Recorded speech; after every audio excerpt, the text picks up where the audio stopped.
Trump wants to privatize air traffic control.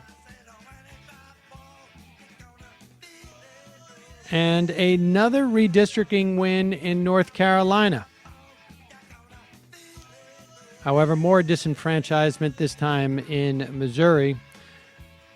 Eric Schneiderman says Exxon lied to shareholders about climate change.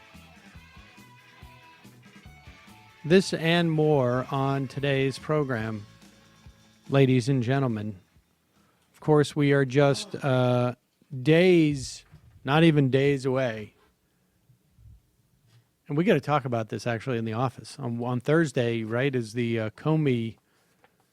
It's like, this is like the functional equivalent. About, I don't know, 25, 30 years ago, I spent a year working and hitching around Australia.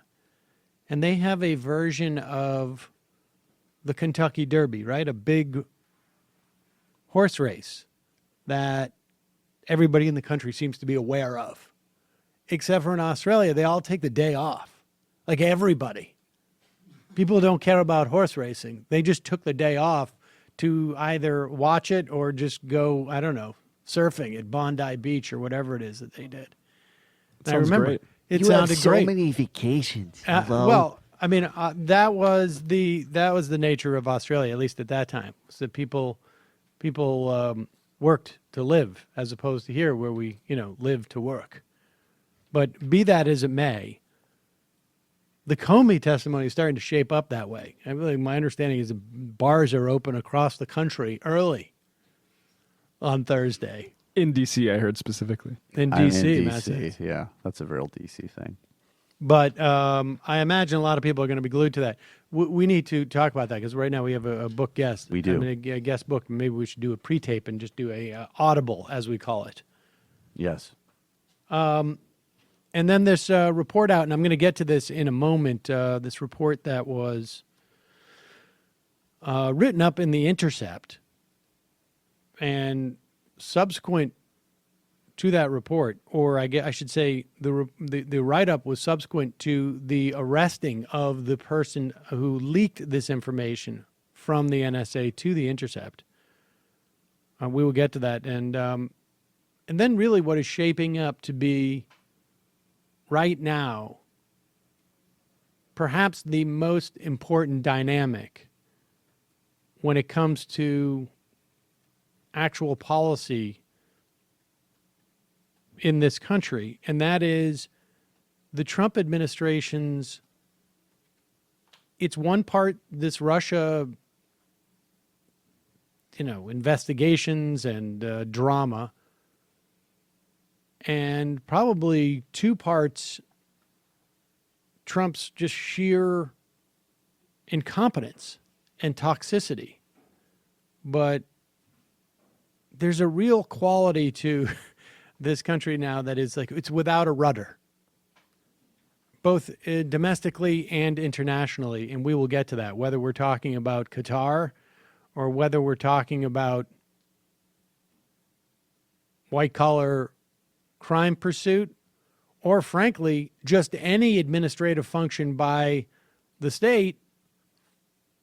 And I would add also just the personal legal representation of Donald Trump, all that and more.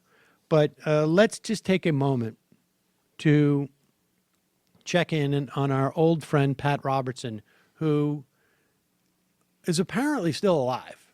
And yeah, he's still alive. Power of prayer. Power of prayer. Barely The kicking. original male vitality. Prayer. As you know, Donald Trump has been attacking the mayor of London in the best of the tradition of coming to your allies' side. Special when they- relationship. Right. When Hey, they are Boris attacked. Johnson, suck it.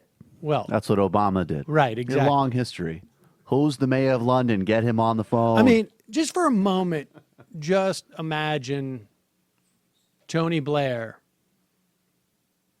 coming out against Rudy Giuliani. I think Rudy is a total loser. And I thought his performance after 9/11 was very overrated. Everyone's saying it.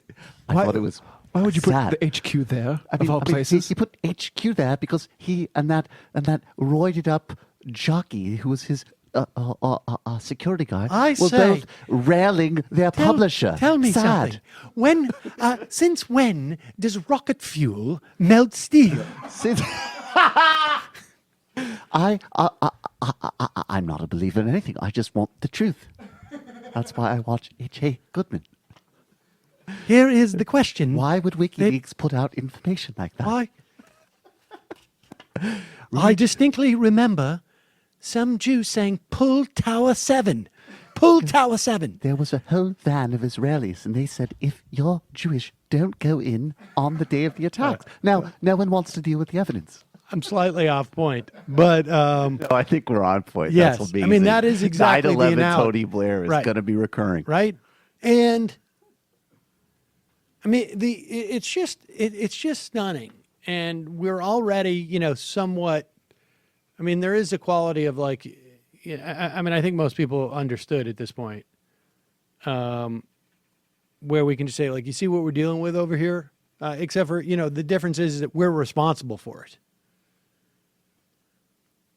That said, let's tune in to Pat Robertson interviewing the Christian Broadcasting Network reporter Dale Hurd, who's going to give us an update on exactly what's going on with these recent terrorist attacks in the United Kingdom. More coming in Britain or more coming in some other countries? Where, France or someplace else? Yes, everywhere. I mean, in Britain, because even after this attack, you see the response from the left talking as if they're going to carry on as usual. They can't carry on as usual. Things have to change. But the left talks as if more people are going to have to die before something's done, because political correctness is so important to them. It's a core faith for them. Dale, before you get off, let's define political correctness. What does it mean to you? Well, in the case of Islam, it's a veneration of Islam. This barbaric religion, the left views as better than Western civilization because there's so much self-hatred of the West. The West now in Britain and in Europe, it's a hollowed out tree. There's no vigor in it. And it's as if they want to hand over their society to barbarians from Asia. So this is really a death wish. Yes, exactly. Dale Hurd, thank you. Ladies and gentlemen, you can't keep somebody from wanting to die. It's one thing, you can help them get better, but if they want to die, it's really hard. And if the Brits and other people in the Western Europe want to die, if they figure that a society has come to its end and they want to end it, well, Islam is certainly providing them a way to do it. Now, listen, I just want to send a message to all my white friends in the UK and, in fact, Europe. Please stop wanting to die so much. I would say your vigor is done. Embrace Islam. The only place with vigor remains. The fascinating part about, I hate to take this seriously on any level, but the idea that something has to change, like, what is it exactly? I mean, here you have largely, British citizens. You have people who were the intelligence forces, the police forces were aware of these people. I mean, what exactly do you do? What is the change other than sitting there and talking about barbarians from Asia? Just full-on bigotry. That's the change. There you go. We just need to become talking about significantly more barbaric. I mean, or I should say, racist towards the barbarians. Yes. And then all of a sudden, there will not be random crazy people. Everyone knows that Al-Qaeda was a psyops operation by the NSA and the CIA. Meanwhile, the left wants to apologize for Islam. but they don't want to ask the serious questions. It's interesting how much of the alt-right freak out, or I guess this guy's not alt-right, the right-wing freak out about these terror attacks Well, in no, wait a London. second. Let me just correct that for a moment. Okay. They're The alt-right is not alt. They're right. It is, this is where it came from. It's just now it's not cloaked in some form of pious Christianity. It's the same thing. If Pat Robertson was rising today, he would be doing Pepe frogs and stupid memes to couch this. All their freak out, it has no conception of the fact that London went through the Blitz or something like that. Like that guy's like, what are we going to ever do? We need to change something. And these T-shirts, the keep calm and carry on stuff, was literally super popular for like a decade previously, and that's from the Blitz. The Blitz so the idea was an operation by the Bilderberg Group. Imagine these guys during the Blitz freaking out like I don't know, like that's sort of antithetical to the spirit. I am willing to bet that during the era when like places like Harrods were blown up by the IRA, that Pat Robertson didn't have one of these stooges on, and they're talking about the barbarians who come from Northern Ireland. Right. They would have been fine because they kept calm and carried on, and they also advocated for the genocide of Indians, Kenyans, and Irish. So that was cool then. And Sam Seder says he saw the plane. Meanwhile, Sex and the City was funded by George Soros. I mean, the whole thing is ridiculous. All right, I want to get to this NSA report and then get on to the story of Trump losing. Well, not being able. Attract is not the right word. He's going to answer. I mean, you talk about a hollowed out administration. That's what we're dealing with, and the Republicans are starting to get worried about it. And I think hopefully Democrats are going to take advantage of it a little bit. But first, I should remind you that today is June 6th. You have now something like 13 days left to get your dad a Father's Day gift. Are you looking for the perfect Father's Day gift? Because if you're not looking for the perfect one, don't listen to what I'm about to say. If you're looking for like a somewhat perfect, turn off your That was very Bill podcast. Clinton. I like that. Let me tell you about Omaha Steaks and how for only $49.99 you can get my limited time Father's Day package. When you go to omahasteaks.com, enter my code REPORT in the search bar. You got to put it in the search bar and get 80% off. 2 filet mignons, 2 soft. This is what the normal price. Because the whole idea is that once you try this stuff, you're going to end up going back. That's what. And it's so they want you to try it. 2 filet mignons, 2 top sirloins, 2 chicken fried steaks, 4 chicken fried steaks, 4 boneless pork chops, 4 burgers, 4 jumbo franks, a 12-ounce package of all beef meatballs, 1 pound of fries. I can't even say this. 4 caramel apple tartlets. They were delicious.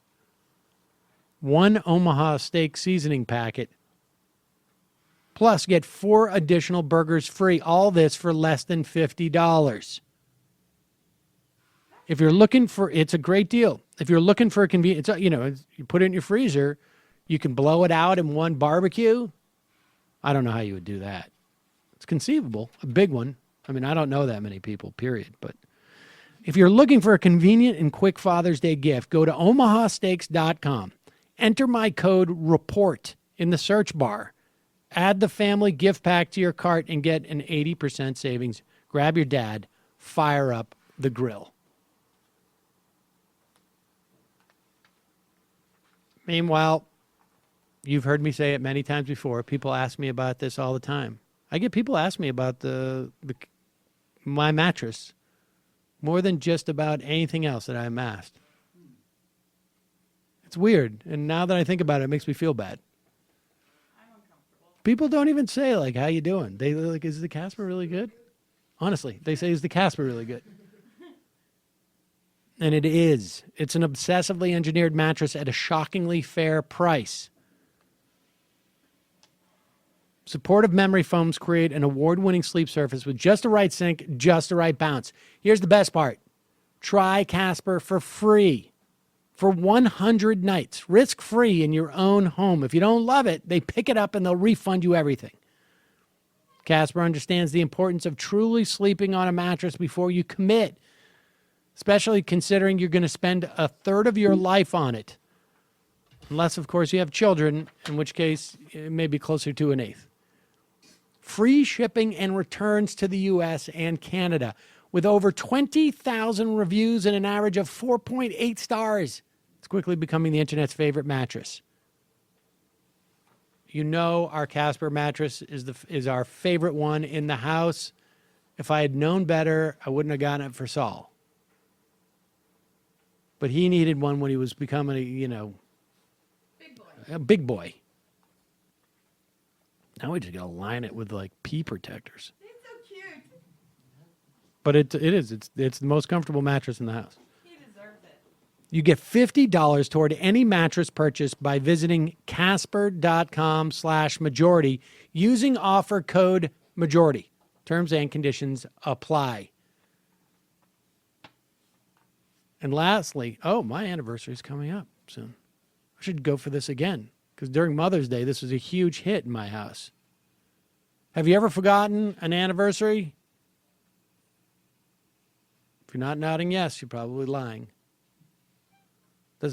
Mine's complicated. We actually got married on 2 different days. It's weird. We had 2 ceremonies. I don't even want to get into the story, but I can tell you the beauty is I forget the first one, and then you remember the second one. It's true. You betray yourself. Nikki got some pro flowers for Mother's Day. She loved them. They were huge. Right now, Pro Flowers has a special offer for our listeners. Get $10 off your purchase of $29 or more by going to proflowers.com and entering the code CEDAR. That's SEDER. That's my last name. Holy crap. Is that a coincidence? Cedar, SEDER, at checkout. The deal works for like their best-selling gifts like the 100 Blooms bouquet, a dozen red roses, or even their totally unique plant gifts. Whatever you choose, Pro Flower bouquets are guaranteed to stay fresh for 7 days or your money back. Not to mention, their website, super easy to use. You schedule your delivery any time or date, get back to your day. It's a no-brainer gift for any occasion or even no occasion at all. Really, that's what you should do. You have someone in your life that you love or like moderately, just go to the website right now. Boom, you're done.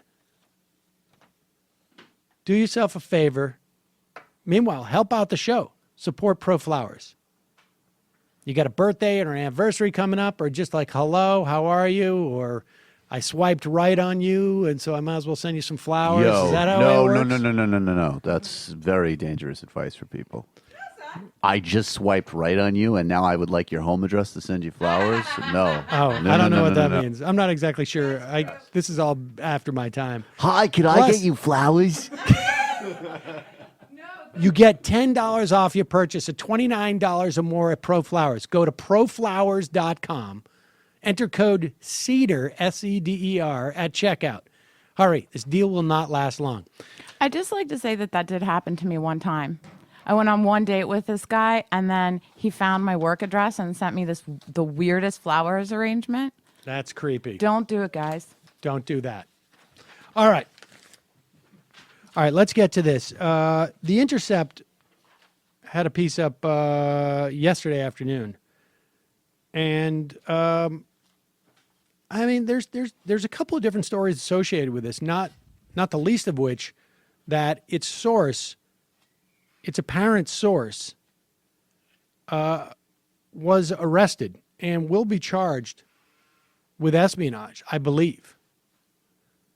There's also the element of the Intercept being rather skeptical about these things. Oh, yeah. And I think clearly you should be skeptical about all of this.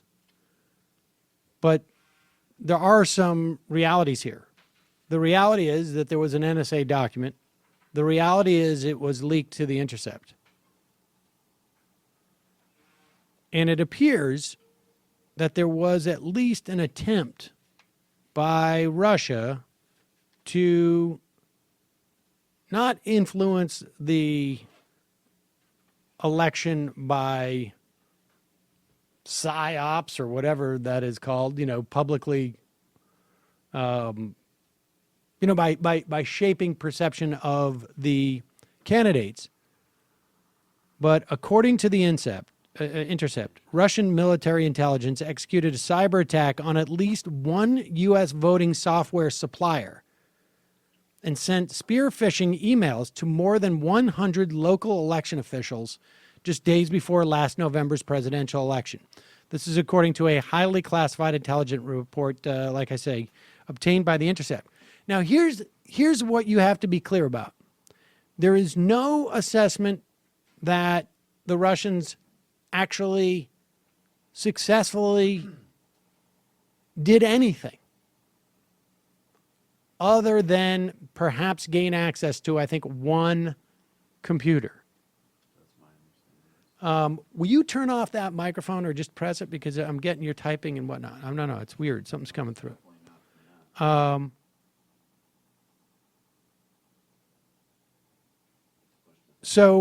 But what is clear is that there was an attempt. And the real concern here is not so much that there was an attempt that could have dramatically changed vote tallies, though there are hypotheticals how that could have happened. But the main concern seems to be that it's possible that you could mess with voter registration files and basically create havoc in the voting areas, which would lead to people basically being disenfranchised from their votes. Now, there's two separate issues here. One is, going forward, there's a clear vulnerability that needs to be addressed. And this is a vulnerability that we are completely susceptible to. You'll recall that back in February, the House Administration Committee, in a 6-3 vote,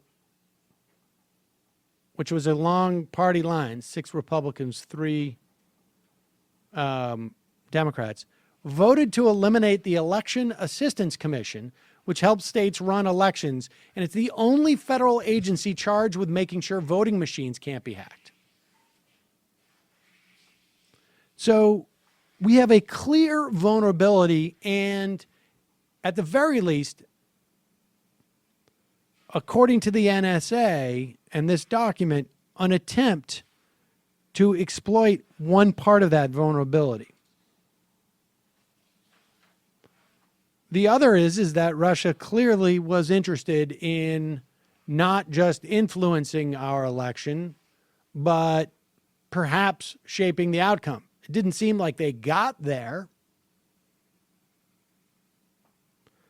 Russia General Staff Main Intelligence Directorate actors, this is the document, executed cyber espionage operations against a named U.S. company in August 2016. This is evidently to obtain information on election-related software and hardware solutions. They seem to have basically had two things. And this attack, this cyber attack, was not terribly sophisticated. It's more or less what you keep telling your parents not to click on one of those links. They did set up, and this is why I think, and because I don't know what Russian General Staff Main Intelligence Directorate actors means. But to the extent we've speculated about this stuff, I imagine the Venn diagram that you draw between Russian General Staff Main Intelligence Directorate actors and guys in Eastern Europe who steal credit cards or passwords of other commercial sites. I would imagine that Venn diagram is not totally overlapping, but pretty darn close. And Act for plenty of things. Like, Well, of you know, course, that's yeah. my point. Yeah. Because it's actors. It doesn't necessarily mean that they work in the building. The CIA does the same thing. And I mean, I don't know if they do the same thing with the same people, but a lot of this stuff gets outsourced. And I mean, I get these phishing things, I don't know. It seems like 1 or 2 times a week where they'll create a fake Google site. They will convince you that you need to go re-enter your credentials. They get your credentials. They then go in and mock up. They supposedly broke into this company. And there's reports that the company is this company VR. It's one that makes software. It's not, nobody's clear, but there's speculation. And as to who the company is. And what they did is they went in and then posed as basically representatives of VR systems, and then posed as VR systems people to local county and I think county election officials, 112 of them. And it is unclear at this time how many of them got pulled in and what they would have had access to if they got access. The NSA analysis does not draw any conclusions as to whether or not the interference had any effect on the election's outcome. The assessment concludes with a high confidence that the Kremlin ordered an extensive multi-pronged propaganda effort to undermine public faith in U.S. democratic process, denigrates Clinton, and harm her electability and potential presidency. It did not attempt to assess what effect the Russian efforts had on the election. Russian intelligence obtained and maintained access to elements of multiple U.S. state or local electoral boards. I mean, much of this had been broadly reported by CNN some time ago, I believe. They focused on parts of the system directly connected to the voter registration process. As described by the classified NSA report, the Russian plan was simple. Pose as an e-voting vendor, trick local government employees into opening Microsoft Word documents invisibly tainted with potent malware that could give hackers full control of the infected computers. There were 7 potential victims at the company, like I say, largely believed to be VR systems. I don't know if that's correct or not. The NSA assessed that this phase of the spear phishing operation was likely launched on either October 31st or November 1 and sent spear phishing emails to 122 email addresses. So once they got into VR systems, back in like August or September, they waited 2 months until the couple of days before the election and then sent out fake emails from a supposed VR systems or a company like that to 122 email addresses associated with named local government organizations who were probable officials involved in the management of voter registration systems. The NSA is uncertain about the results of the attack, and they're not sure whether the aforementioned spear phishing deployment successfully compromised the intended victims and what potential data could have been accessed by the cyber actor. Interestingly, apparently in December, Obama said that in early September he reached out to Putin and said, stop doing this. And they thought that he had, and apparently they don't. This is information that the NSA secured in March.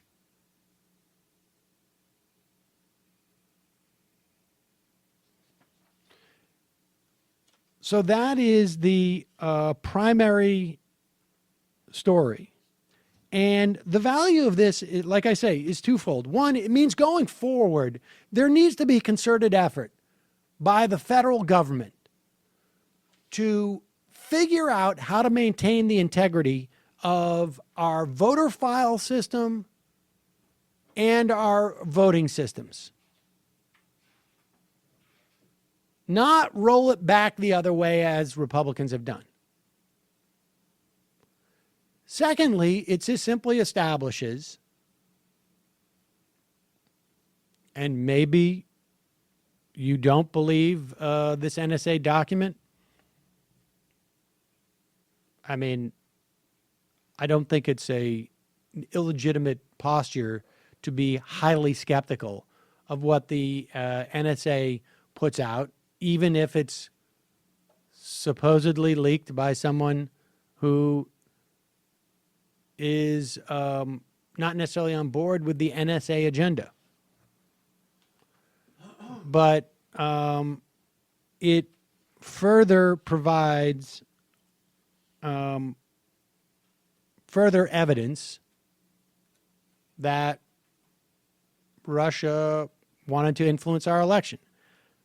And just to be clear, if Russia intended to influence our election, it would put them squarely with where the United States has been in influencing other countries' elections, A. And B, my sense is that to the extent that there was any impact by the Russians, the impact was greater for a number of other factors, ranging from the Comey letter through towards Clinton's strategy, tactics, and that she was obviously a flawed candidate to begin with in many respects. But nevertheless, the idea that this whole Russia thing is some type of complete fabrication, I think, is getting harder and harder to defend. Another story associated with this is that the FBI has arrested a 25-year-old woman named Reality Lee Winner. Reality Winner. Reality. It's very Thomas Pynchon. Yes, I would say. Apparently, this is what happened. And she has been charged under the Espionage Act. The FBI affidavit filed with her arrest said she's worked for Pluribus International Corporation at a government facility in Georgia since February 13th. She is charged with providing a copy of a highly confidential, top secret NSA document. And here's how they found out it was her. Some of this is The Intercept apparently not using best practices. The Intercept, when they were going to the NSA to get comments on the story that they were preparing to write on this document, showed the NSA a copy of the document they had, which apparently was a copy in and of itself. The copy of the document, as opposed to being an original document, the copy showed some type of crease in the paper, which indicated that it was a copy, and there were specific signatures left by the copy machine. I don't know if it's expressly for this purpose, but it's the case. NSA's auditing system showed that 6 people had printed out the report, including Ms. Winner. Investigators then examined the computers of those 6 people and found that Ms. Winner had been in email contact with the news outlet, this being The Intercept, but the other 5 had not. So, look, here's one thing that you should know. If you're ever going to leak something to any outlet, you don't email them at any time. At any time. And in fact, if you've ever just casually emailed them years before, look for a different outlet. You don't use email. There are plenty of sources, or I should say, publications, online publications that use things like WhatsApp, or will use some type of like virtual Dropbox. Take the time to look for those. Don't look for them on your own computer. You go to like an internet cafe, or you go to a friend's house. Well, I mean, if you're just looking for that stuff at a friend's house, when you're over there, you're noodling around. That's not a big deal. But you've got to be much more careful. The Espionage Act carries a sentence of up to 10 years in prison, though conventional leak cases, according to the Times, have been typically resulted in prison terms of 1 to 3 years. Understand that this pursuit of a leaker by the Trump administration is not new and without precedent. In fact, you don't have to go very far. Well, the precedent basically started under the Obama administration. It's one thing to go after leakers. It's another to charge them with the Espionage Act. And my understanding is there may have been one case of it during the Bush administration, but it was more or less kept alive during the Obama administration and expanded the use. So this is another example of why you don't want to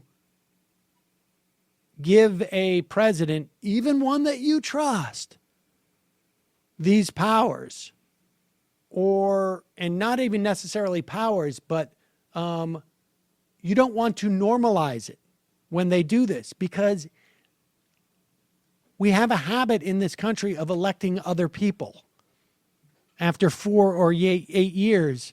And sometimes that guy or a gal doesn't end up being the person you want them to be. Yeah. So you've basically given Donald Trump, there's no outrage that's going to be generated about this woman going to jail for any period of time, because basically the Obama administration made it impossible to be outraged at the idea that someone is leaking this information. I mean, that's basically it.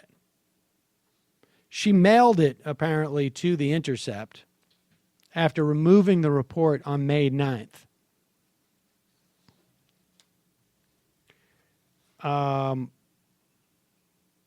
Winner's real mistake, again, was emailing with the Intercept's reporters from a work computer. She was apparently asking for podcast transcripts for one of their podcasts. Oh, is that right? Yeah, you just don't want any contact whatsoever. And apparently they went and visited her at her home and questioned her, and she confessed to knowingly violating her security clearances. I mean, so there it is.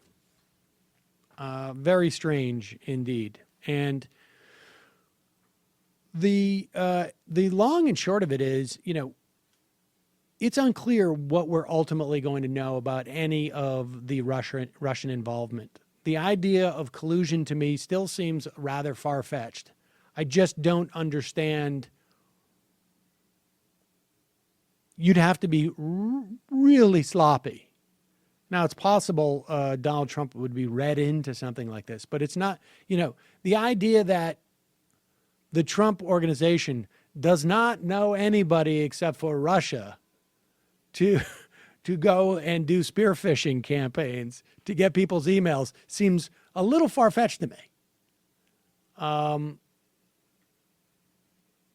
Nevertheless, there are certain realities that are helpful about this. And from my perspective, it's stories like this. Politico reports yesterday, President Trump's legislative director is acknowledging that the ongoing investigations into Russian interference in the 2016 election are overwhelming his legislative agenda. So there it is. Completely justified story. That's what we've been saying. from the Sorry about beginning. that. That's what we've been saying. So sorry. So sorry. There's no doubt that keeping members focused on investigations detracts from our legislative agenda, detracts from what we're trying to deliver to the American people, said Mark Short, Trump's director of legislative affairs, in briefing with reporters on Monday night. Now, look, he could be lying and just covering for their own tremendous incompetence. And let's not forget, this isn't just about the White House's incompetence. The Republican caucus in the House and the Senate is also largely dysfunctional in many respects. Largely. Not totally. The House still did pass one of the most horrendous assaults on American health care, I think, maybe that we've ever seen. I mean, it could be pretty unprecedented. And they could very well pass something in the Senate. If the investigations into this and the tangential investigations into obstruction of justice in any way inhibit the ability of the Republican Party to put millions of children in a situation where they don't have health care insurance, and just access maybe to emergency rooms, 8 hours if you want to take the kid in because he's got a sore throat while you sit there and wait. If it in any way inhibits the destruction of our healthcare system, if in any way inhibits the ability of the Trump administration to cut food stamps, all for billions of dollars of cuts to the wealthiest Americans, to cut our governmental services, then I am for it. I am 100% for it. I do not have any great fears that we are going to invade Russia or attack Russia.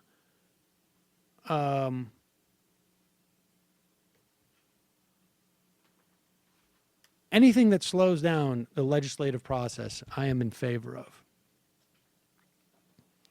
According to this piece, Republicans now face the prospect of going into the 2018 midterms with little to show voters. Obamacare is still law of the land. Funding for a border wall with Mexico is bogged down in partisan fighting. I think Obamacare is still very much in jeopardy. Trump's budget proposal was dead on arrival. The White House is way behind schedule on sending executive branch nominees to the Senate for consideration. We'll talk about that in a moment. Today, Trump is set to meet with Mitch McConnell, Senate Majority Leader, and Paul Ryan, the Speaker of the House, to discuss what's going on in Congress. My hope is that Donald Trump spends the entire meeting reminding them that he won the Electoral College and talking about how he doesn't like Russia. Short also warned that Trump will play hardball with Democrats and Republican moderates on his spending priorities coming in the fall. There is, and we will talk about this as well, there's reason to believe we're going to have a government shutdown in September. The House Budget Committee is expected to unveil a budget plan in the next few weeks, although there are huge splits inside the GOP over those who want to boost Pentagon funding and spending hardliners who want to cut to government. That doesn't address what's going on with Democrats. In the Senate, they haven't had any appropriations meetings. They're way, way, way behind schedule. It gets worse for Trump when you talk about actually staffing the government. Here's some numbers in terms of how the Trump administration is doing. You'll recall that Obama had trouble sitting a lot of people. That was because of Republican obstruction. The numbers weren't anywhere near this. And the striking feature is not that they're being obstructed by Democrats. There are 559 key positions requiring Senate confirmation. There is no nominee for 441 of those positions. No nominee. We're in month 6 now of the Trump administration, and they have not come up with 441 names to staff key positions in the government. There are 15 who are awaiting nomination. In other words, Trump said, well, we're going to hire this guy, but they didn't formally nominate. There were 64 who were formally nominated and 39 confirmed. That's stunning. They had not been able to appoint, even to name anybody. It's unbelievable. The Trump administration's trying to blame the Office of Government Ethics, which vets these people. But they say we can't review reports until we receive them. Once we receive them, the OGE has been moving these reports faster than we did in the 2009 transition. So their turnaround time is shorter, but they're just not getting any reports. Thune, this is South Dakota Senator John Thune, speculated the administration may be intentionally slow in naming nominees because it does not want to fill those positions in the first place.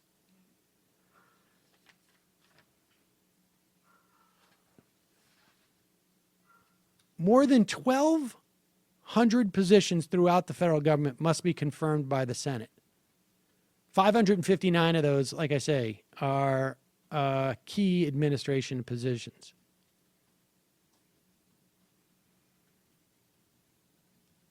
He's only named 117 of them.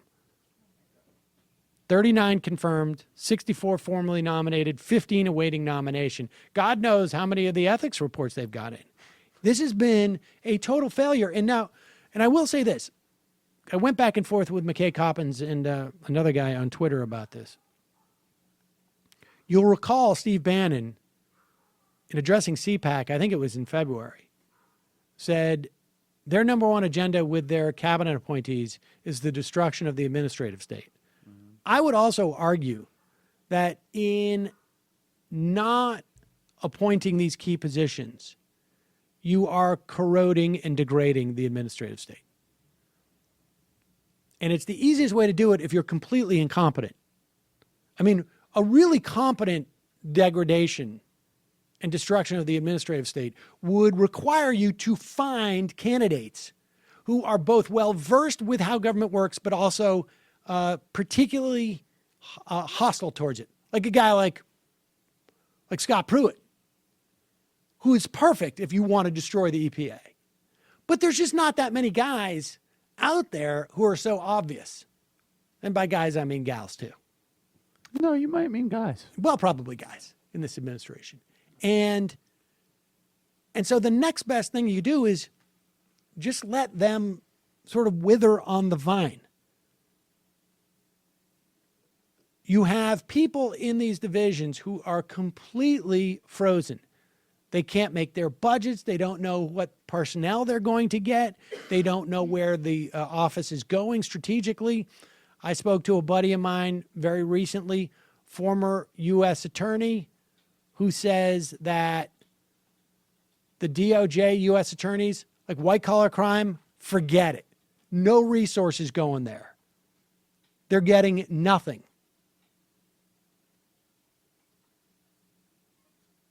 He incidentally also said that the guy who went with Mueller was a quote, a beast. Yeah, really. Real beast. But Sure. the point is that you have this situation where key positions in our government are not staffed. And here is the danger. On top of the atrophy that's going on in these agencies, I mean, on one hand, it's probably better than having someone who is actively hostile towards the existence of the agency in these positions because they're not necessarily alienating people. If you go back to the interview we did with Sam Bagenstos He talks about being at the DOJ before and after the Bush administration and how it demoralized people there, and they specifically tried to get career people out. But here's the other problem. From time to time, we have disasters in this country. Sandy, Katrina, 9/11, some type of grid outage. We have people in these agencies, and these agencies function, and sometimes they function at a relatively low level of activity, but they are there and have institutional knowledge so that when there's a crisis, nobody's going around trying to figure out how shit works. They're just doing it. And we could be heading into, some type of really mass experiment where what happens if there is an Eastern Seaboard power outage that would otherwise last a couple of days or a day, but now may last longer? What happens if we need emergency services in, I don't know, in North Carolina because of a hurricane? I mean, the scenarios always come up, and we talk about them for a little bit, and then we stop talking about them because the government responds, and that's it. You can't necessarily take that for granted.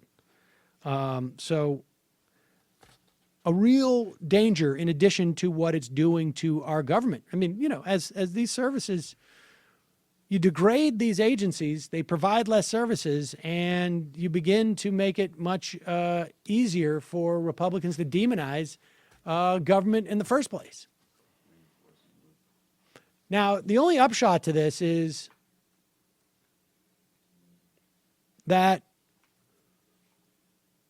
not only can the Trump administration not find people they want to destroy these agencies, they can't find people to do anything. This story just broke this morning. 4 top law firms turned down requests to represent Trump.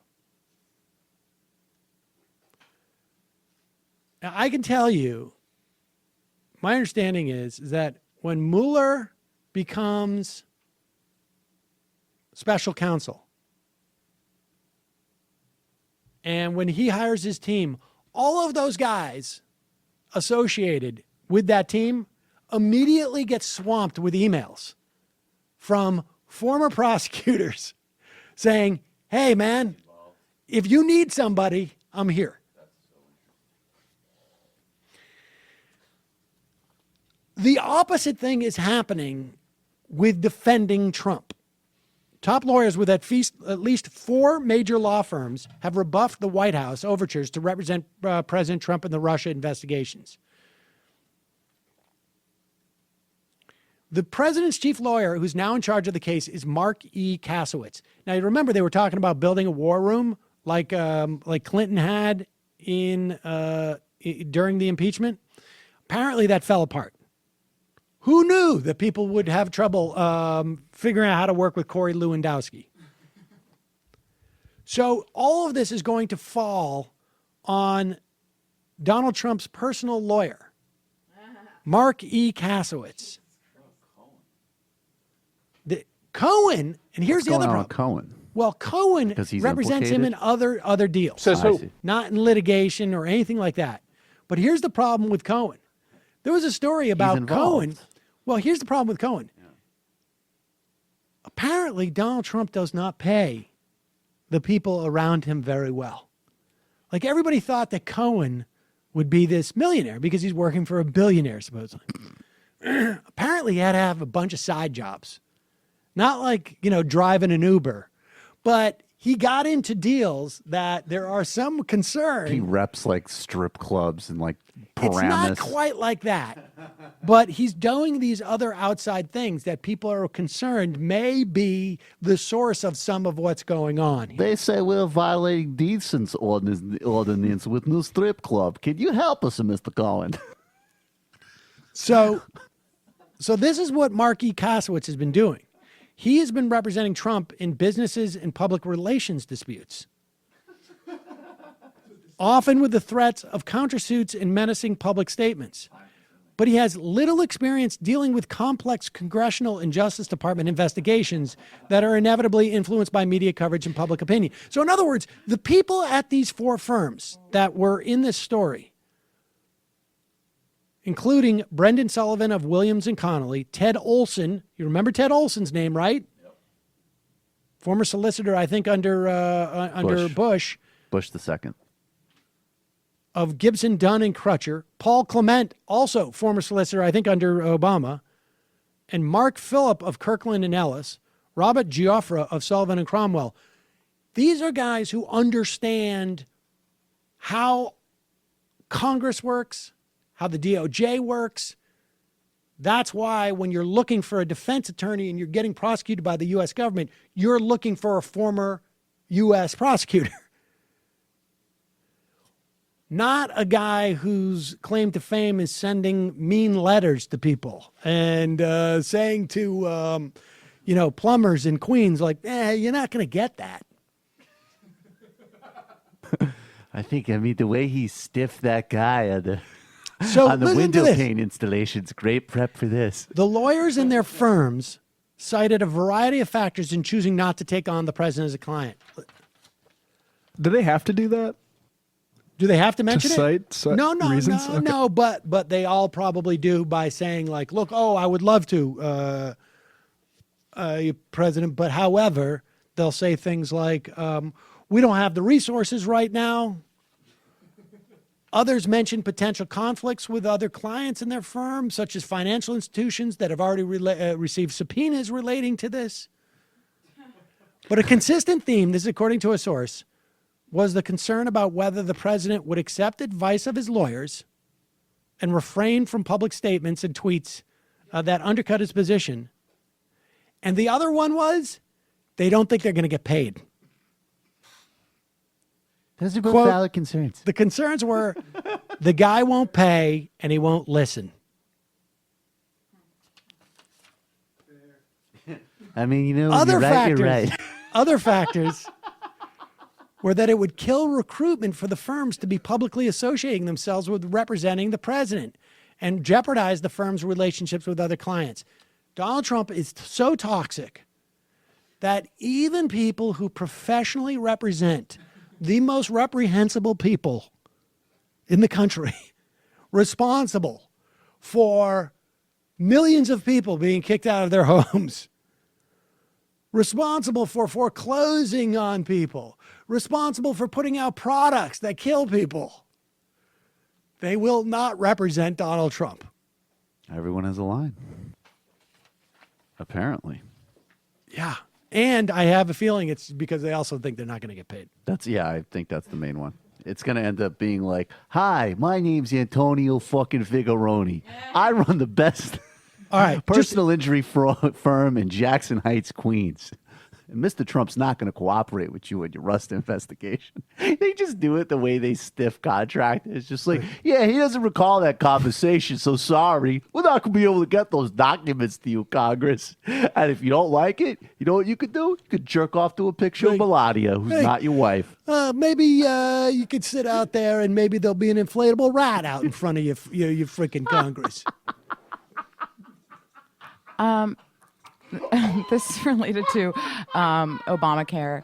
Oh, wait a second. I'm sorry. Are those cement trucks honking too loudly? I could probably take care of that. Did a couple of homeless guys go to the bathroom in your stairwell? Yeah, a couple of old tricks from his slumlord days. I don't think you can get that information on Putin hacking the voting machines anytime soon, you fucking stugats.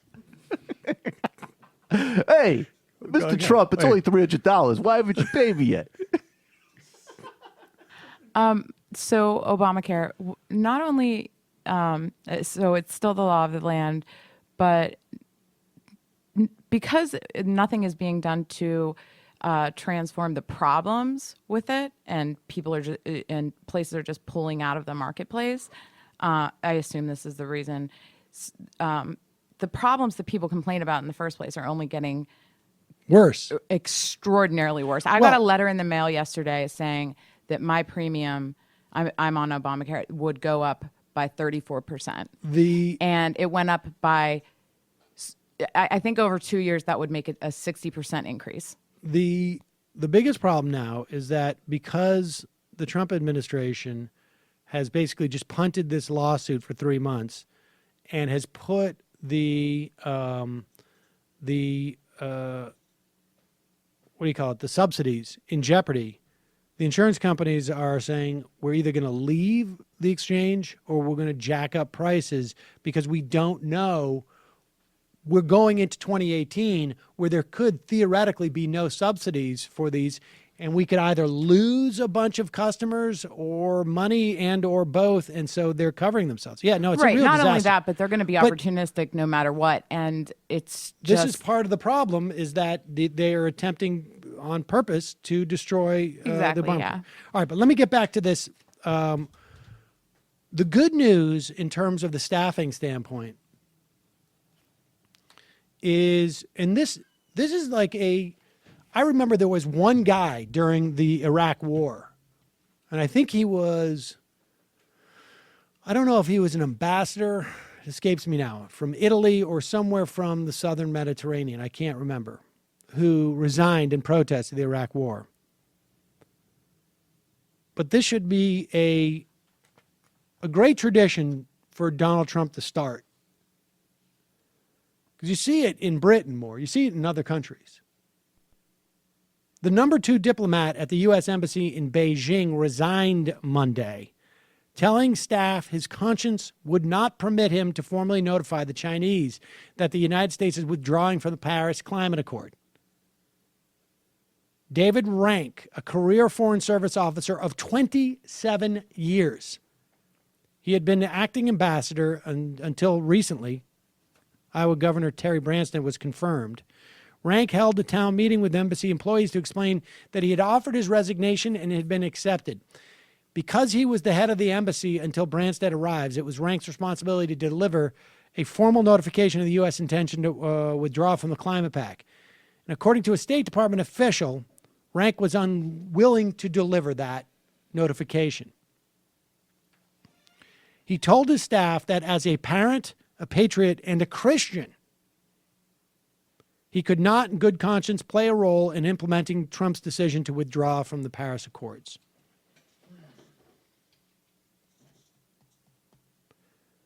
Under the Obama administration, climate change was incorporated into the daily business of diplomacy at every level. Rank was known for his personal concern about the environment. Career diplomats like Rank have been overseeing embassies around the world because of how slowly the Trump administration's been nominating political appointees as ambassadors. You'll also note he hasn't resigned, but it'd be nice. Louis Lukens, the acting ambassador at the U.S. Embassy in Britain, broke ranks with Trump over his criticism of London Mayor Sadiq Khan, saying that Khan had shown strong leadership in responding to the London Bridge terrorist attack. I hope that Donald Trump spurs this new tradition where people of conscience working in the government will resign. And really what we need is George Soros or something like that step up and say, like, I'll give you a stipend if you do. You know, That's because right. a lot of people, worry about their careers and their money. And I don't think that's going to happen. But it'll be interesting to see if that acting ambassador from China is joined by some other more high-profile Trump officials. You'll recall last week there was a story in the Daily Beast that H.R. McMaster's former colleagues were being critical of how Donald Trump was treating McMaster.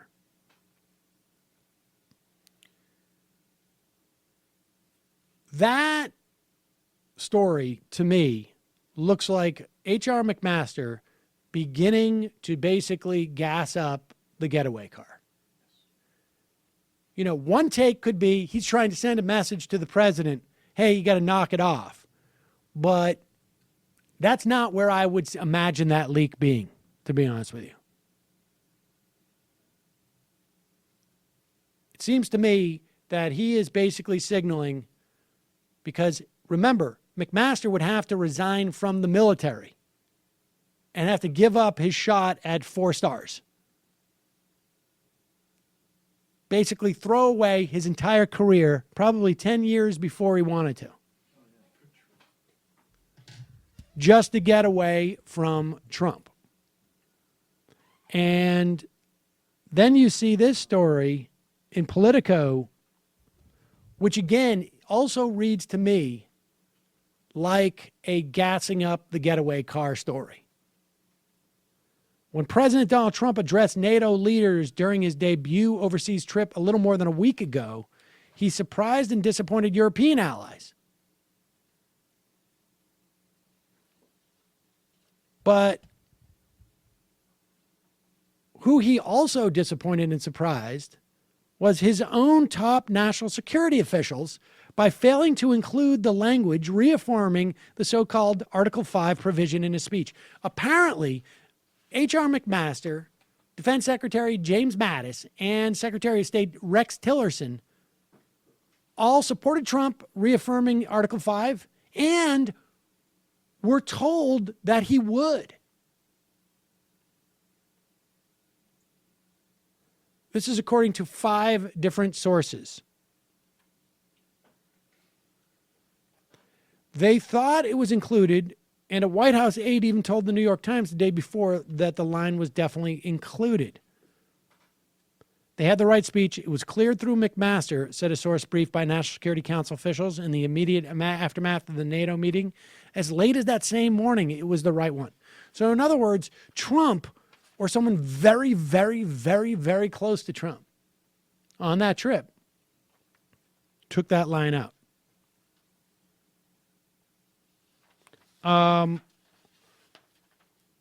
When you start to see these stories that are outlining the legitimate reasons for disgruntlement by top officials, you have to remember, you have to wonder where this is coming from and why. Why are you able to know this? We didn't hear this stuff in the Obama administration. Right? And even in retrospect, we start to realize like there was a lot of people in there who didn't want the Iran deal. There was a lot of people in there who wanted to go into Syria.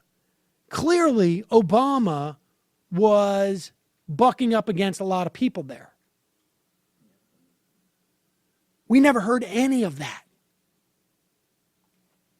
We're hearing this now because people are laying the groundwork to not be judged harshly when they resign. I don't know when that's going to happen, but I would be very shocked to not see McMaster the first guy to go.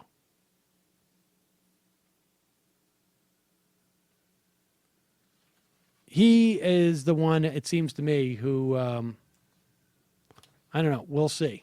But it's very interesting to see this type of, these are all leaks. They are not coming from the deep state. They are coming from within the White House.